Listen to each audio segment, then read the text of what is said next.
Welcome, dear dreamer.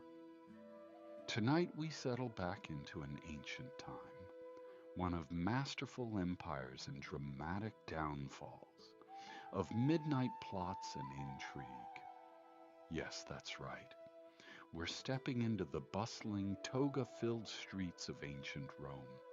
If you enjoy these quiet, scandalous journeys through history, tap like, subscribe, and turn on notifications for a new sleepy story every night. But let Rome stay quiet for a moment. Let the stones warm in the sun. Let the fountains whisper softly.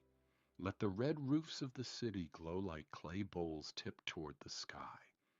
And in the middle of it all, a boy is smiling. Not a boy of wealth, not yet, but a boy who knows what his smile can do. Gaius Julius Caesar. The name will become a storm one day, but right now it's just a name scribbled on a ledger. The name of a clever boy in a thin tunic, already learning how to make people look twice. Not by shouting, not by force, by charm. He's not the strongest boy in Rome, not the richest, not the most handsome, but he walks like he knows where he's going. He talks like he's already been there. And when he looks at you, you believe him. He's good with names, remembers faces, pays compliments that feel strangely specific. He doesn't say you're beautiful. He says, your laugh makes the whole room tilt. He doesn't ask for favors. He makes you want to offer them. Rome notices. Not officially, not yet. But behind fans, behind scrolls, behind walls, they call him promising. They call him dangerous. They call him flattering. And that's when the story begins. He marries young Cornelia. She's noble, sensible, from a powerful family. She's everything a Roman man should want in a wife. But Caesar? He wants more than a wife. He wants attention. He isn't unkind to her. He just isn't present. He's at forums, at temples, at dinners where he shouldn't be invited, but is because people like to have him nearby. He speaks softly, laughs easily, makes old men feel young again. And women? Women feel seen. He listens, really listens. He looks like he's fascinated by your story, even if it's about olive oil or your neighbor's spoiled son. And he knows exactly when to reach for your hand. Not too soon, just when you start to wonder if he's going to. People start to talk. Whispers in the bathhouses, comments at the market, curious glances in temples. He's always with someone. Did you see the way she looked at him? He has that look, the one that makes you forget your own name. But Caesar doesn't chase them. He just lets them follow. Cornelia stays home, keeps the house, keeps her dignity. She knows what's being said. She hears the laughter, the admiration, but she says nothing, because Roman wives are supposed to be silent. And besides, she believes, or wants to believe, that it's all politics. And to Caesar, maybe it is. Because for him, affection is useful. Devotion is leverage. Desire is something he can collect and spend later. He doesn't break hearts. He just borrows them and forgets to give them back. Still, he knows his lines. He sends Cornelia flowers, publicly praises her modesty, brings her small gifts from the market, a brooch here, a hairpin there, and sometimes when no one's looking, he touches her hand gently, so gently she wonders if she imagined it. But he doesn't change, and he doesn't stop. When Cornelia dies, he mourns. He weeps, gives a public speech at her funeral, rare for a Roman husband. The city is moved. They call him devoted, call him honorable. But those who knew him best, They know better. He wasn't broken because she died. He was heartbroken because she had believed in him, and he hadn't deserved it. That's what made Caesar dangerous. Not cruelty, charm. Because with him, you always felt like you were almost the most important person in the room. And when he left, and he always did, you never blamed him. You blamed yourself. Let the sun set over Rome now. Let the streets quiet. Let the marble cool. Caesar is still young, still rising, still sharpening that smile into something more than seduction, into power. He doesn't conquer hearts the way he'll one day conquer countries, but he's practicing, and every kiss, every compliment, every tilted glance, it's part of the campaign. The boy in the toga has just begun. He's still in shadows, still halfway between sweetness and strategy, but his eyes already looking toward the next name, the next door, the next soft, scandalous step. Let the city wake slowly. Let the courtyards fill with soft voices. Let the sandals sweep gently over worn stones. Let the pigeons gather where the olive trees drop their fruit. Rome is alive but not loud, and in a shaded villa a wedding is taking place. It isn't grand, not by Caesar's future standards, but it's elegant, strategic, carefully arranged, because Caesar is still climbing. And this wedding isn't about love, it's about leverage. His bride is Cornelia, daughter of a powerful man. She is well bred, well liked, young, but not naive. She knows what this is: a match, not a romance, a future, not a feeling. And still she hopes, because Caesar smiles at her kindly, touches her arm with a gentleness that feels almost real. And she thinks, maybe, maybe this could be something. It won't be. In public he is perfect. He praises her modesty, thanks her father, greets her with the ease of a man who has nothing to hide. And he's good at it. He always was. But in private, he is elsewhere. Not cruel, not cold, just distant. His mind is full of plans, his afternoons full of meetings, his evenings full of visits. And Cornelia, she waits. She waits through long dinners, through early nights and early mornings, through soft excuses that feel too smooth to be lies, but too practiced to be true. She doesn't confront him, because that would be unbecoming, and because she already knows. Rome is watching him rise, not in power yet, but in presence. He speaks in the forum with fire in his voice, wins applause not for what he says, but how he says it. He flatters the senators, winks at the daughters, kisses hands he'll never hold again, and smiles, always smiling. He starts borrowing money, a lot of it, from men who should know better, but they too believe in him. Because Caesar always made you feel like he saw you, even when he didn't. Back at home, Cornelia tends to the household, keeps the servants in line, plays the part of the Roman wife, dignified, silent, watching the city love the man she married more than he ever loved her. And yet she stays proud, because leaving isn't an option, not in this world, and because a small part of her still believes he might return to her. He won't. But Caesar is not malicious. That's the problem. He's warm. He's charming.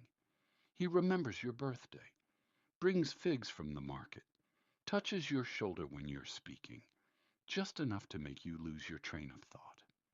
And then he's gone again. His ambitions are growing now. He wants office, glory, fame. And Cornelia?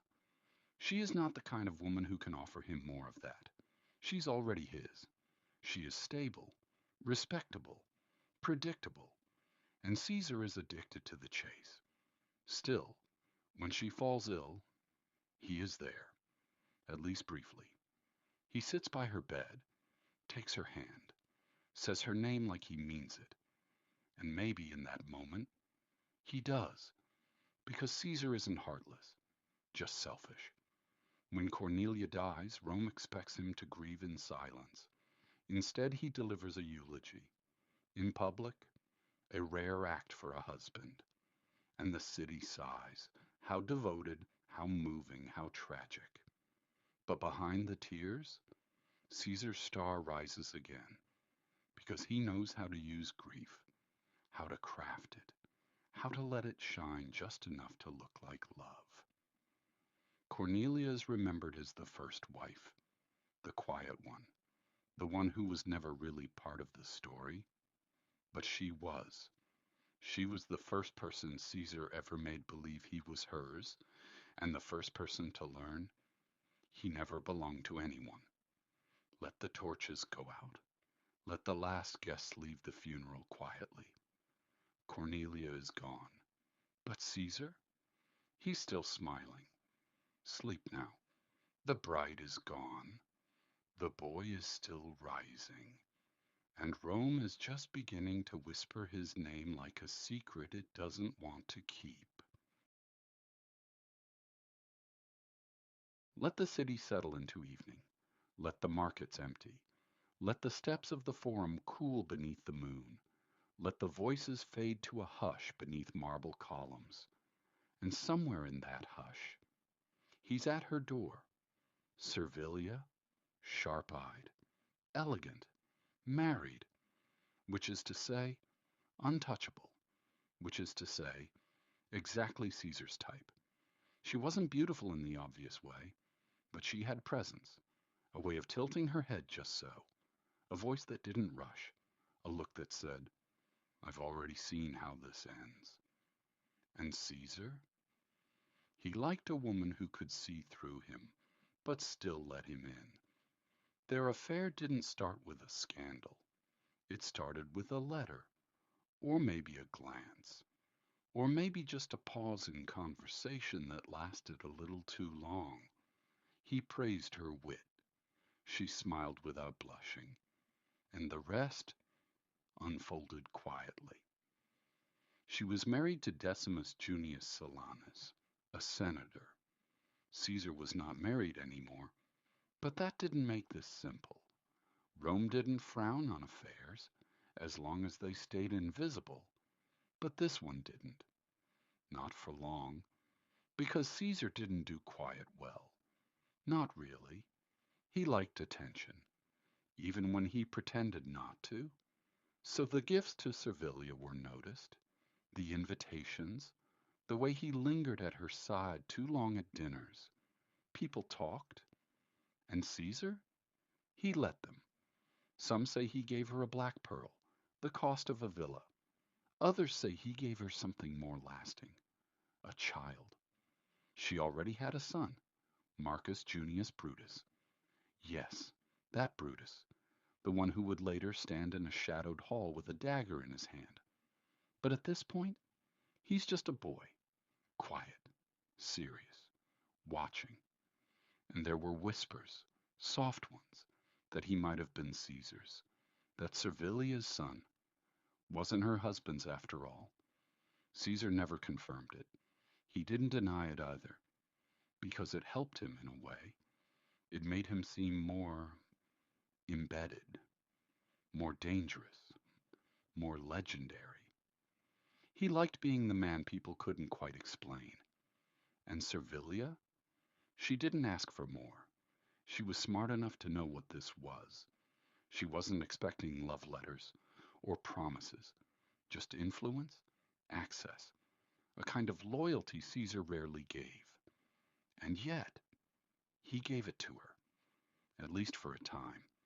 Even after the affair faded, and it did as all of Caesar's did, he still protected her. He gave her land, protected her family, elevated her name, not because he was in love, but because she had mattered. And Caesar, for all his smoothness, didn't forget the ones who mattered. The affair lasted for years. No public fights, no tearful scenes, just a quiet thread woven through his rise. And when he became powerful, truly powerful, she was still there, still watching, still receiving letters in the old style. To the one who never asked anything of me and got more than most. The city moved on. Other women came. Other wars began. But Servilia remained, in the background, in the records, in the shadow of every decision Caesar made. Because even F-boys, especially clever ones, have that one person they listen to, even after it ends. Servilia was that. And Brutus? He grew, educated, stoic, unmoving. And yes, Caesar brought him close, gave him honors, gave him trust. If he was Caesar's son, he never said so. But the closeness was strange, almost paternal, almost too much. And years later, when the knives were drawn, that closeness would matter. Because the boy who watched Caesar flirt with his mother would become the man who helped end him. Let the garden gates close now. Let the lamps burn low. Servilia is not the most famous woman in Caesar's life, but she was the one who saw him clearest and stayed, even when he didn't. Sleep now. The affair is over. But the consequences are still unfolding in the eyes of a boy, in the heart of a woman who expected nothing and got exactly that. Let the Tiber River fade behind us. Let Rome grow small in the distance, because Caesar is traveling farther than he's ever gone, to a city older than any crown he's worn, to a woman who does not bow. Egypt, hot light, cool marble, perfume in the air, even at dawn. It hums like a secret. And Caesar, always drawn to mystery, follows. He arrives as a victor. He's come to chase down an enemy, a rival general. But instead he finds something more dangerous. Not in battle, in the palace, waiting, wrapped in linen, coiled in power. Cleopatra, Queen of Egypt, barely 21, already dethroned once, already planning a return. And when she hears Caesar is near, she doesn't send a letter. She sends herself, not through the gates, not by invitation. She arrives at his feet, hidden inside a rug, carried through the marble halls like a gift. And when the rug is unrolled, there she is, not frightened, not breathless, smiling, because this is the moment she's been planning for. She doesn't ask for help. She tells him a story, not about war, about lineage, destiny, the kind of tale Caesar loves best. She says, I am Egypt, and he believes her. He stays, longer than he should, longer than anyone expected, because Cleopatra knows what he wants. Not flattery, not obedience, a partner who looks him in the eye and doesn't blink. They walk along the Nile together, argue about politics under the stars, plot their futures in whispers no one else hears. And yes, they become more than allies. But this isn't just about affection. This is strategy, from both of them. She offers him a kingdom, not in name, in image, a vision of himself as more than Roman, more than general, a god perhaps, a ruler of East and West alike. And Caesar? He offers her visibility, legitimacy, protection, but not permanence, because Caesar doesn't stay. Not really. Still, their bond leaves a mark. They travel the Nile like royals, hold feasts beneath silk canopies, whisper over maps and poetry. The people watch and wonder, is this love or politics? The answer is always both. And when Caesar leaves, he doesn't go alone. He takes Cleopatra back to Rome, not as a wife, not even as a guest, but as a statement. The Romans don't like it. She's too foreign, too clever, too poised, and she doesn't act like someone grateful to be there. She walks the streets like she belongs. They whisper that she has bewitched him, that she's dangerous, that she sleeps in his house. And perhaps she does. But Caesar never confirms it. He doesn't deny it either, because being mysterious suits him. Then comes the child, Caesarion, a boy with Caesar's nose, Cleopatra's eyes. She says he's Caesar's son. Caesar says nothing. Not yes. Not number. Just smiles and moves on. Because he doesn't do permanence, and certainly not paternity. He never names Caesarion his heir, never offers Cleopatra a ring, never says the words she might have hoped to hear. But he keeps her as close as he keeps anyone, which is to say, just near enough to keep the story alive. Cleopatra returns to Egypt eventually.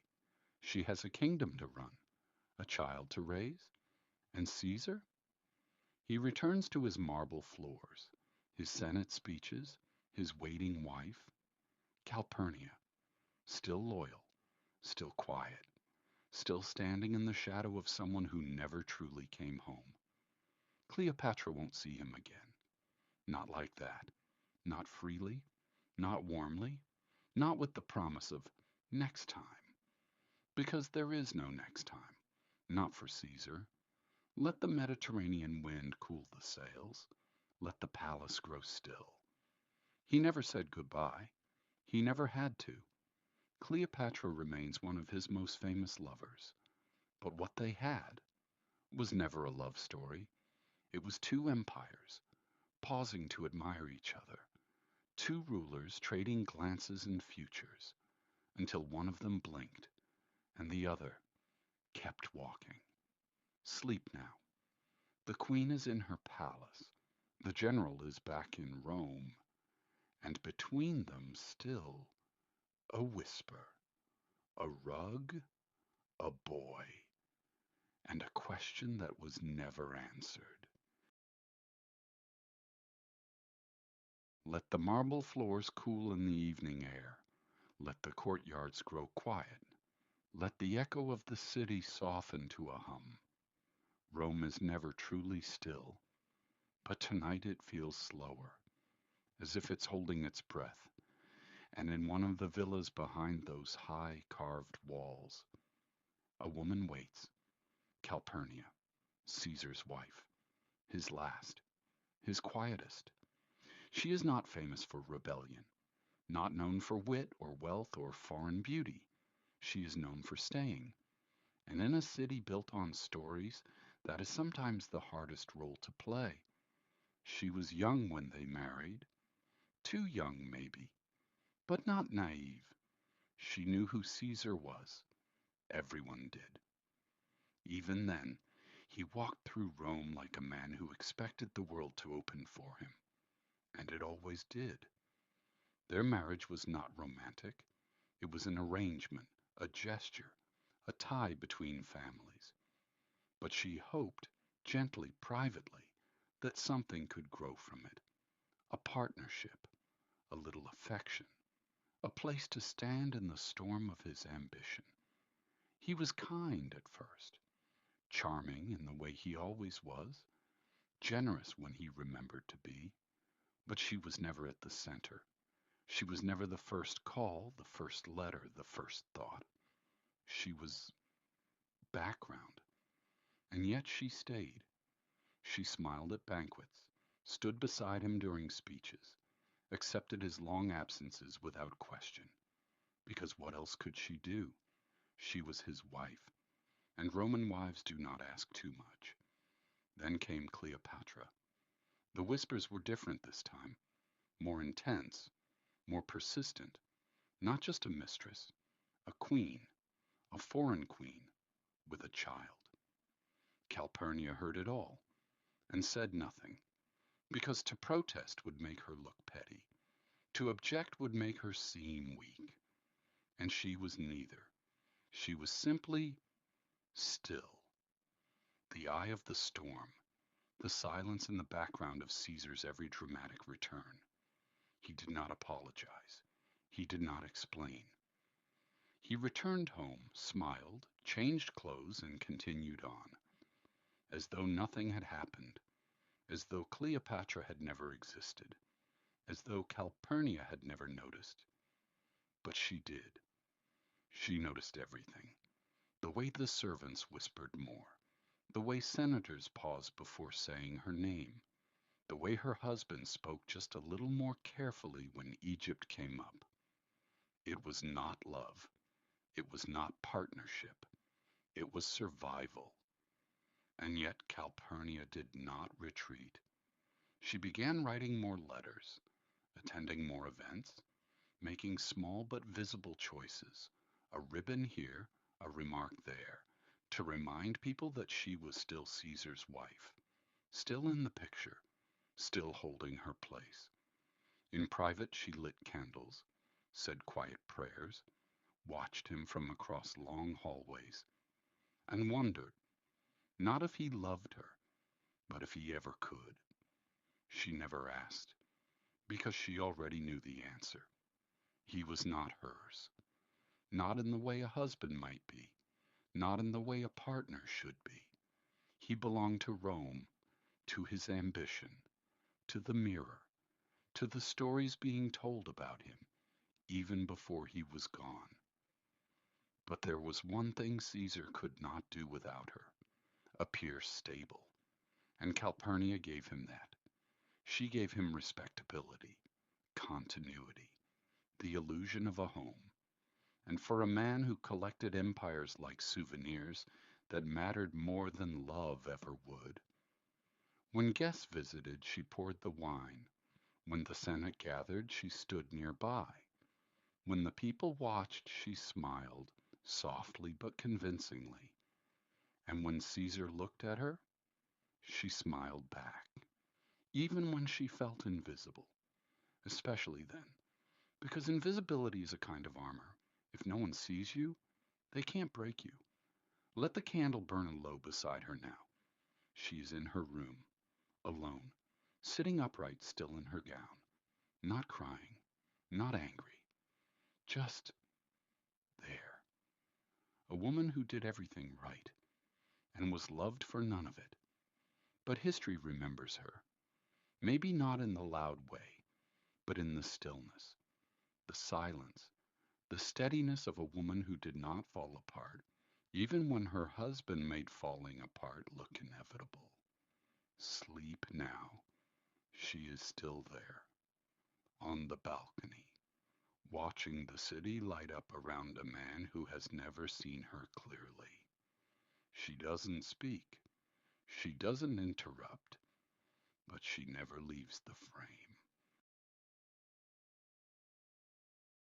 Let the lamps flicker in the hallway. Let the statues cast long shadows. Let the chatter in the Senate fade to a low murmur behind the columns.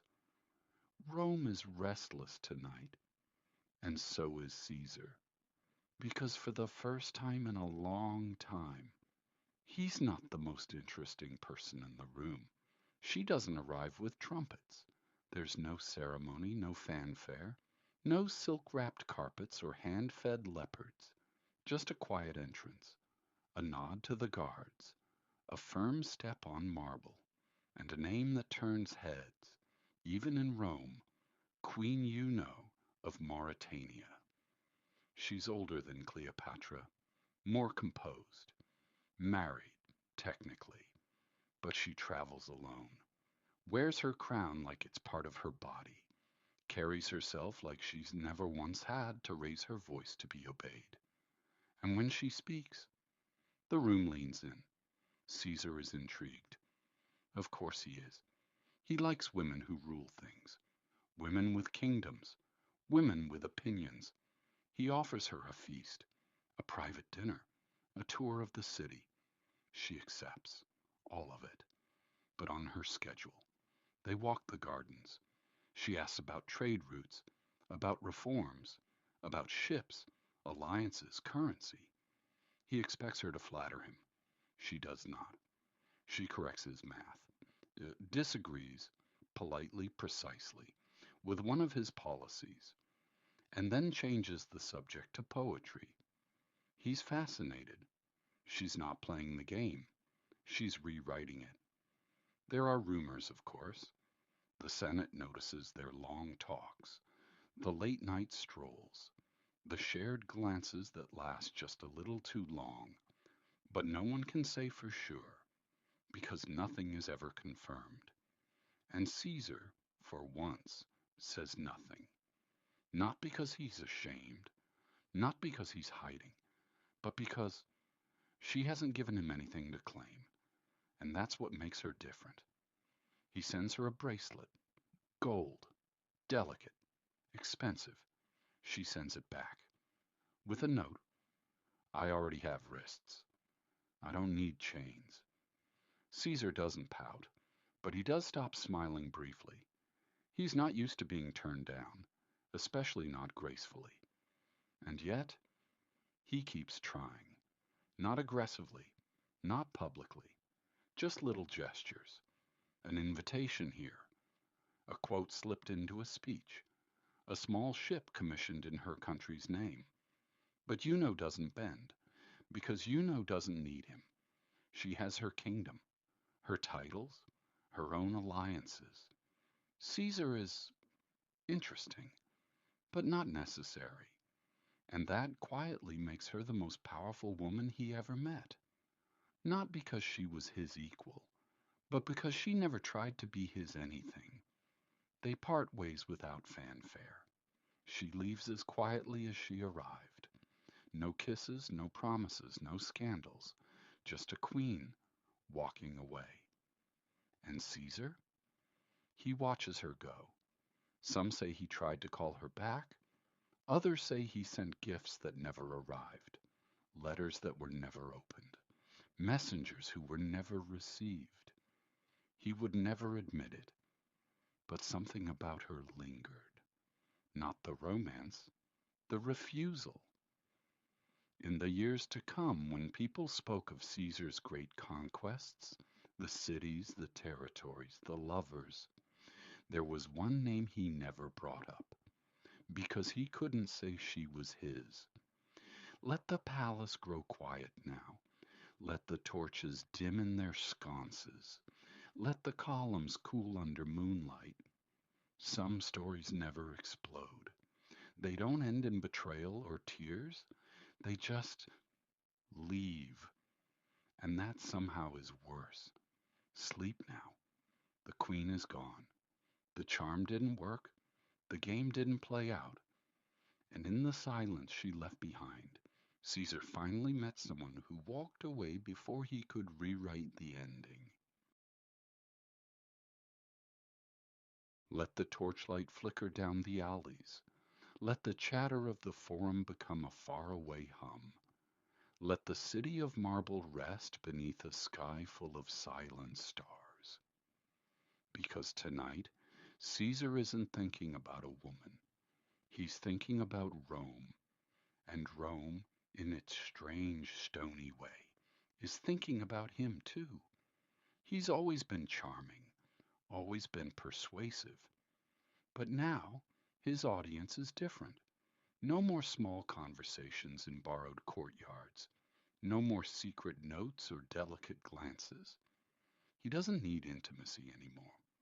Now he wants applause. And Rome is ready to fall for him. He feeds it what it loves: games, speeches, victory. He parades his soldiers through the streets, throws coins from his chariot, promises everything, and delivers just enough to keep them cheering. And when he walks through the forum, the crowd parts like water. He speaks and they listen. He smiles and they swoon. He raises his hand and the world quiets, waiting. Because Rome isn't just impressed, Rome is enamored. He starts dressing differently. Not gaudy, but distinct. Always the same boots, always the laurel crown, a cloak that brushes the floor like it knows it belongs there. He lets the statues go up, one, then another. He lets the temples bear his name. He pretends to protest, but he never says no. And when someone calls him dictator for life, he doesn't correct them. Because this is his greatest love affair. Not with Cleopatra, not with Servilia, not even with himself, but with the idea of himself reflected in the eyes of a city that can't get enough. He sends away rivals, rewrites laws, walks into the Senate like it's his dining room. He doesn't whisper anymore. He doesn't charm in corners.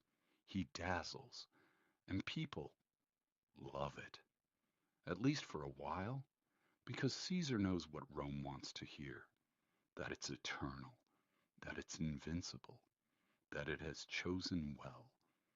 And every time he steps onto the balcony or the speaker's platform, he becomes exactly what the people crave: confident, golden, almost holy.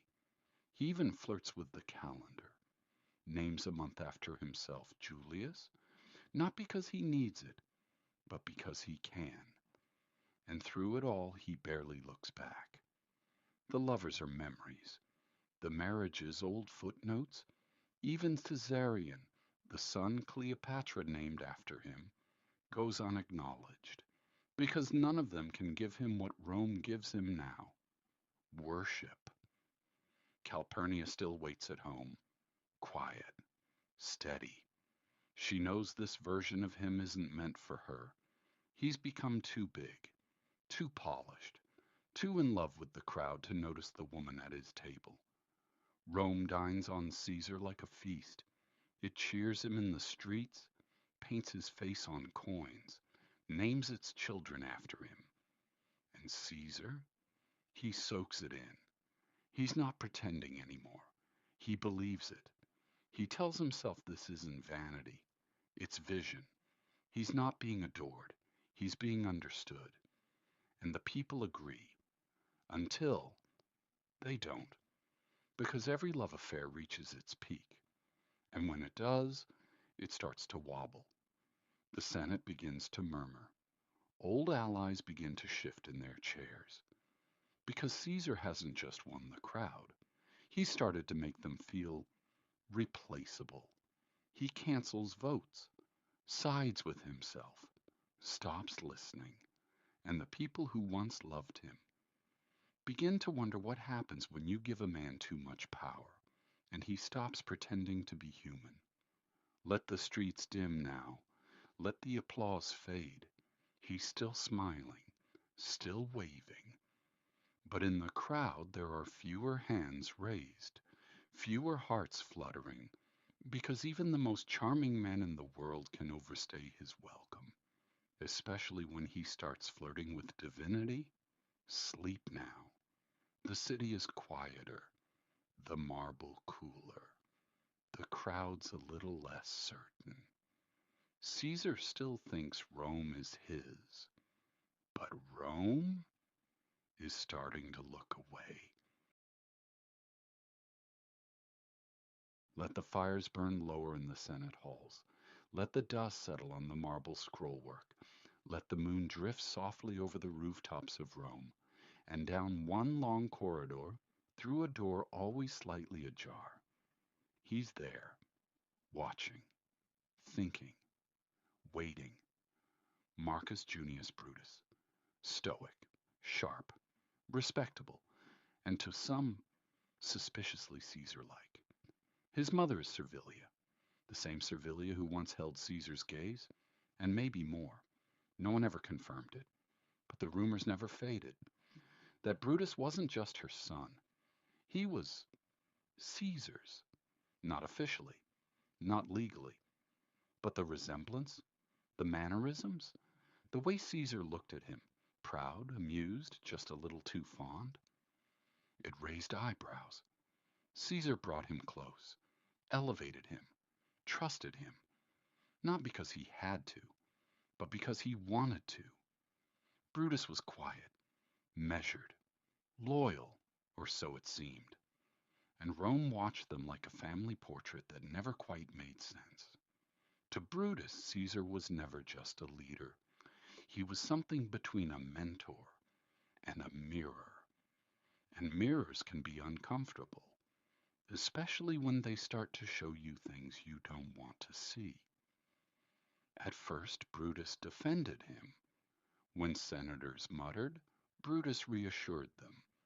When the public questioned, he smoothed it over. When Caesar ignored traditions, Brutus reminded everyone of his past service. But gradually something shifted. Not all at once, not publicly, just in the quiet corners of his mind. Caesar didn't consult him anymore, didn't ask, just decided, didn't share power, just gathered it. And all the while he still smiled, still winked, still called Brutus by name, like a father trying to stay familiar with a child who had grown beyond reach. It wasn't betrayal, not yet. It was a bruise, slow, silent, deepening. And then came the moment, a rumor, a whisper, that Caesar might make himself king. Not in title, perhaps, but in practice, a crown by any other name. For Brutus, a descendant of the very man who once helped end Rome's last monarchy, this wasn't just politics. It was identity, legacy, and Caesar was crossing a line Brutus could no longer explain away. He stopped attending every speech, declined the invitations to dinner, answered with silence when asked where his loyalty stood. He didn't decide quickly, but slowly. The love wore thin. And yet Caesar never suspected, because charm has a way of blinding its wielder. He thought Brutus was constant, thought their connection, whatever it was, still held. He trusted him, maybe more than anyone. That was the tragedy of Caesar. He always thought affection was permanent, that once someone had fallen under his spell, they would stay there. But Brutus was no longer enchanted. He was awake. The other senators noticed. They saw the distance, and they leaned in. Not all at once. Just a few quiet conversations, a few shared glances, a few questions Brutus didn't reject. No declarations, no speeches. Just a soft unraveling. Because the truth was, Caesar had raised Brutus like a son, but not his son. Not fully, not publicly, not with the kind of warmth that makes someone feel claimed. He'd given him power, but not intimacy. And Brutus in the end chose Rome. Or maybe more quietly, he chose himself. Let the lamps flicker low in Brutus's study. Let the quill stop scratching. Let the breeze drift in from the window Caesar once stood beside. Brutus is no longer watching. He's writing, not a letter, not a poem, a choice. One he can't take back, one Caesar will never see coming. Because Caesar believed in loyalty, but only the kind that admired from a distance. And Brutus had been standing too close for too long. Sleep now. The halls are quiet, the shadows long, and the boy who might have been a son is no longer waiting to be recognized. He's moving. Let the oil lamps glow low. Let the goblets glint faintly with watered wine. Let the servants step carefully across the marble, their sandals barely whispering on the floor. It's a quiet night in Rome, but not an ordinary one, because Caesar is hosting a dinner, and everyone has come. almost everyone. The hall is warm with voices, laughter in polite bursts, plates clinking gently, words chosen carefully, because the people here, they know each other, and more importantly, they know Caesar. He sits at the head of the table, relaxed, glowing with satisfaction. His tunic is crisp, his cloak a little looser than usual. He gestures easily, raises a glass now and then, throws in a clever comment when the moment calls. To anyone watching, he looks like a man in complete control. But watch closer, and you'll see it. The way some eyes flick to one another just a little too often. The way the air tightens when certain names are mentioned. The way one chair, just one, sits empty. Brutus is not here. No one comments on it. But everyone notices. Caesar mentions him once, a passing joke, easy and fond, then doesn't bring him up again. He doesn't seem worried. Or maybe he's pretending not to be, because Caesar has never been good at believing people might leave him. He assumes presence, assumes loyalty. He spent his life so loved, so followed, so admired, that he can't imagine the love fading. Not really. A senator leans forward, asks him about the crown. Not a real one, of course, just the whispers, just the talk in the streets, that Rome would be better off with a single hand guiding it. Would he ever take it? Would he wear the laurel a little tighter? Caesar laughs, smoothly, dismissively, then looks around the table, and in that moment he asks the room a question without words. You'd still love me, wouldn't you? The silence stretches, not awkward, just a breath too long. Then someone changes the subject. Another glass is filled, another toast is made. But something has shifted. Something Caesar, for all his cleverness, doesn't quite catch. Because this dinner isn't about food or politics. It's a mirror. And some guests don't like what they see reflected back at them. After dessert, Caesar excuses himself, stands, thanks the room for coming. There's light applause, nothing loud, and as he walks out of the hall, his sandals brushing softly across the stones, the room exhales. Outside, the sky is full of stars, clear, calm, still. Caesar looks up, and maybe for a moment he feels it, that something is coming, but he doesn't name it, doesn't believe it. He straightens his cloak, steps into his villa, closes the door, still smiling. Inside the dining room, the guests are quieter now. No one rushes to leave. No one finishes their wine. They sit, still, like people waiting for something to end, or begin. Calpurnia stays in her chamber. She hasn't asked about the dinner. She hasn't asked why Brutus didn't attend. She doesn't need to. She feels it too. The turning in the air, the sound of history moving, quietly at first. In the back halls, a servant gathers the plates, pauses near the head of the table, notices a folded note beneath the charger. Unread, unopened, left behind. She doesn't touch it, just keeps walking. The night continues, software still, heavy with silence. And in his study, Caesar sits at a desk, head tilted, reading over notes for the next day. The calendar says it's nearly spring. Just another day, he thinks. Just another meeting. He does not know it has already been written down in the records. He does not know people will one day speak of it by name.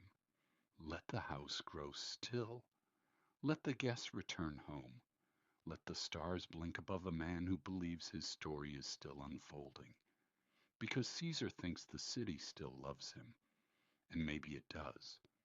But love has many versions, some of them quiet, some of them walking away, and some waiting in shadowed rooms, holding things they will never say out loud.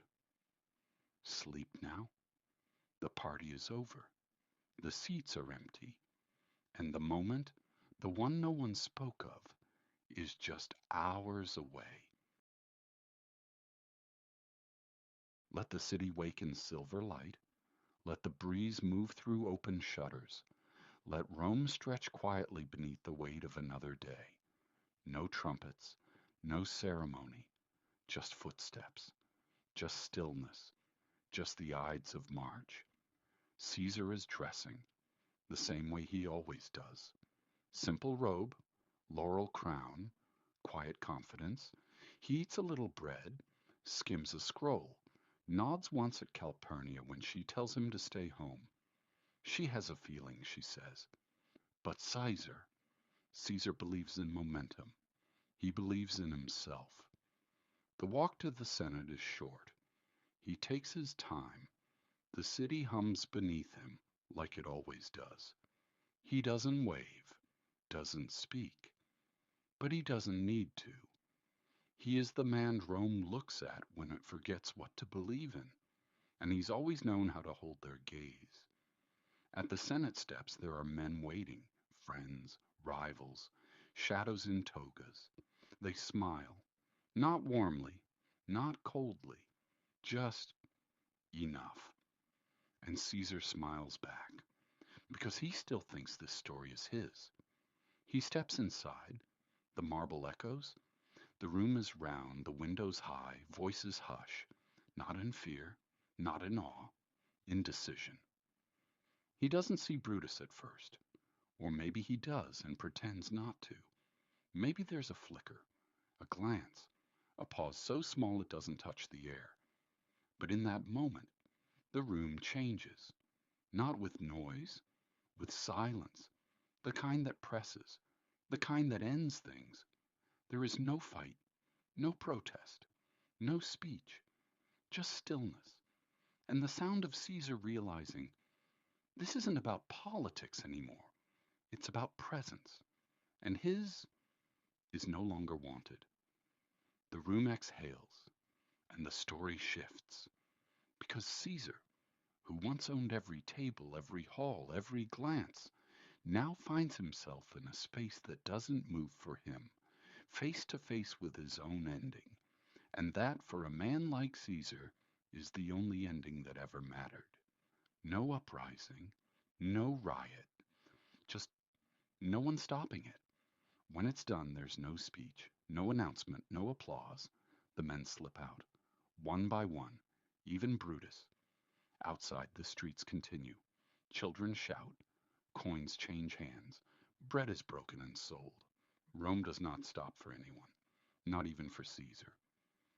At home, Calpurnia sits by the window. She does not know, not yet, but she feels it. A shift, a hollowing. She closes her eyes and waits for the knock. Across the sea in Egypt, Cleopatra hears later. No letter, just a whisper passed between visitors and diplomats. She does not cry. She does not panic. She simply steps back and rewrites the next part of her life without him. The statues remain. For now, the coins still bear his profile. The calendar still carries his name. But the man, he's gone. Not in fire, not in glory, just gone. Like a voice finishing a sentence and then vanishing from the room. Rome moves on. It always does. Octavian rises. Antony swears. Brutus disappears into his own story. But Caesar? He becomes something else. A myth. A lesson.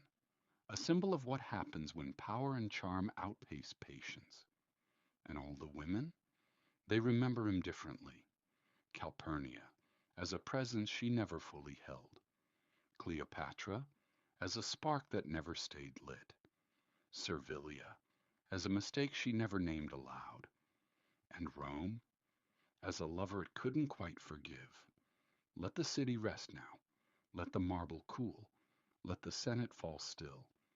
Julius Caesar was adored, feared, followed, but in the end, he was ghosted by his friends, his family, his city.